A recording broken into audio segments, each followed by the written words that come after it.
आज हम एक ऐसा टॉपिक पर बात करने वाले हैं जो बहुत ही विशेष है। ऐसा टॉपिक जिस वजह से कहीं ना कहीं हमारे जीवन में एक डिटैचमेंट की फीलिंग आ जाती है। कहीं ना कहीं हमें ये लगता है कि चीज़ों में कुछ भी नहीं रखा, ये दुनिया में भी कुछ भी नहीं रखा। देखिए, ये एक बहुत सुप्रीम पावरफुल प्लेनेट जो है वो केतु के बारे में हम बात कर रहे हैं। केतु महाराज कुंडली में जिस भी जगह पर बैठते हैं, हमें कहीं ना कहीं सेंस ऑफ डिटैचमेंट वो देते हैं। हमें वहां से मन उठने लग जाता है। मान लेते हैं किसी व्यक्ति के अगर दूसरे भाव में केतु बैठे हुए हैं, तो कहीं ना कहीं उसके चेहरे पर या पर होठों के आसपास कट लगेगा, ठोड़ी पर कट लग सकता है। केतु की दृष्टि भी है तो भी ऐसा हो सकता है। और ऐसा जरूरी नहीं है कि फिजिकल स्तर पर यानी कि शारीरिक स्तर पर आपको ये कट लगे। ऐसा भी हो सकता है कि मेंटल लेवल पर उन चीजों से लेकर, दूसरे भाव की चीजों को लेकर आपको आपके ऊपर कट लग जाए। यानी कि फैमिली को लेकर, कहीं ना कहीं फाइनेंस को लेकर ऐसे व्यक्ति के जीवन में परेशानियां रहती है और वो अपने आप ये समझ जाता है कि यार अब फैमिली की चीज़ों में, फाइनेंस की चीज़ों में कुछ रखा नहीं है। इसी तरीके से जो केतु है कहीं ना कहीं समाज के बाहर का व्यक्ति है। केतु रूल व्यक्ति कभी भी समाज के हिसाब से नहीं चलता, पर कहीं ना कहीं लोग ये भी समझते हैं कि राहु भी जो है वो समाज के बाहर का व्यक्ति है। देखिए, राहु और केतु दोनों ही समाज के विपरीत जाने वाले लोग हैं। राहु प्रभावित व्यक्ति हमेशा बहुत ज्यादा लालची, बहुत ज्यादा पैसों में या फिर भोग और मोह माया में विरक्त रहता है। विरक्त नहीं, आसक्त रहता है, पूरी तरीके से उसमें डूबा हुआ रहेगा हमेशा। और आप देखेंगे कि ऐसा व्यक्ति हमेशा ना चोर, उचक्के और डाकुओं की कैटेगरी में आ जाएगा।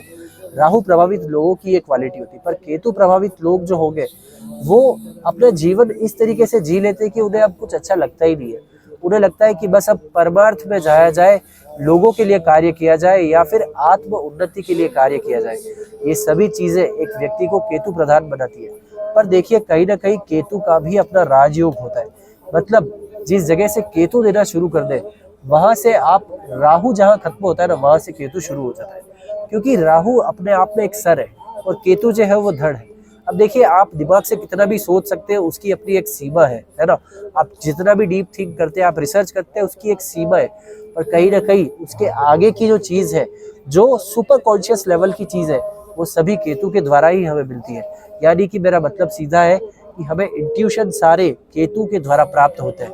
और कहीं ना कहीं मैं आज योग नगरी ऋषिकेश से आपसे बात कर रहा हूँ।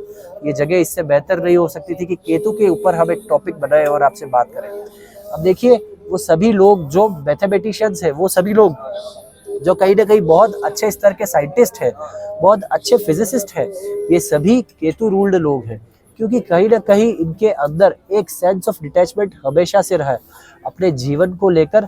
और एक ऐसा मिशन जो कोई पूरा नहीं कर सकता, वो ही केतु रूल्ड व्यक्ति पूरा कर सकता है।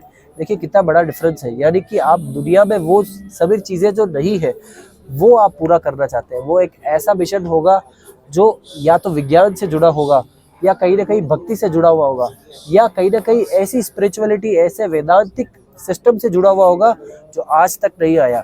या फिर ऐसा कह सकते हैं हम कि इस दुनिया की वो चीज़ है ही नहीं। सारे जो योग शास्त्र है, सारे आयुर्वेदाचार्य है, जितने भी लोग जो इंट्यूटिव या हीलिंग सेक्टर्स में है, जो भी डीप थिंकर्स है, जिन्हें हम रिसर्चर्स कह सकते हैं, वो कहीं ना कहीं केतु प्रभावित होते हैं। क्योंकि केतु जो है अष्टम भाव का भी को लॉर्ड है। अभी देखिए, केतु का दूसरा नाम होता है कुंजवत। कुंज जो है वो कुजवत नाम होता है। अब कुज जो है वो मंगल है, मंगल का दूसरा नाम होता है कुज। और कुजवत का मतलब होगा मंगल के समान। मतलब कहीं ना कहीं केतु की दशा में व्यक्ति बहुत अधिक गुस्सा करता है, बहुत अधिक रुद्र जैसा उसका एटीट्यूड हो जाता है। रुद्र से मेरा मतलब है एक वेरी फोकस्ड और एक पर्सनालिटी ऐसी जो एक अलाइनमेंट में चलती हो। केतु महाराज अगर आपकी कुंडली में अच्छे बैठे हुए होंगे तो आपको भटकाव नहीं मिलेगा, जीवन में सीधी दिशा मिल जाएगी। आप चीज़ों के बीच में रहते हुए भी, लोगों के बीच में रहते हुए भी अपने आप को विरक्त पाएंगे, कहीं ना कहीं डिटैच्ड पाएंगे। पर अगर केतु खराब हुआ और केतु की दशा आई तो वह उल्टा आपको दुनिया की वो सारी चीज़ें दिखाएंगे जहाँ पर आपको दुख होगा। जितना ज़्यादा आप दुनिया में डूब सकते हैं, आपको डुबाएंगे, सो दैट आप उससे बाहर निकल पाए। यही फर्क होता है एक सीधे, एक अच्छे केतु अगर आपके कुंडली में बैठे हुए हैं तो नेचुरली आपका जो टेम्परामेंट है वो स्पिरिचुअलिटी को लेकर हाई रहेगा। आप चीज़ों को वैसे ही डीपली समझ पाएंगे। आपको कोई चीज़ प्रमाण की जरूरत नहीं होती केतु वाले लोगों को। ये लोग समझते हैं कि जीवन में क्या हो रहा है और कब कैसे कैसे क्या घटित होगा। जितने भी साधु महात्मा है, इनका एक आशीर्वाद हमारे लिए काम कर जाता है। यही उस केतु की पावर है। आगे भी ऐसी वीडियोस के लिए हमसे जुड़े रहिए। नमस्कार।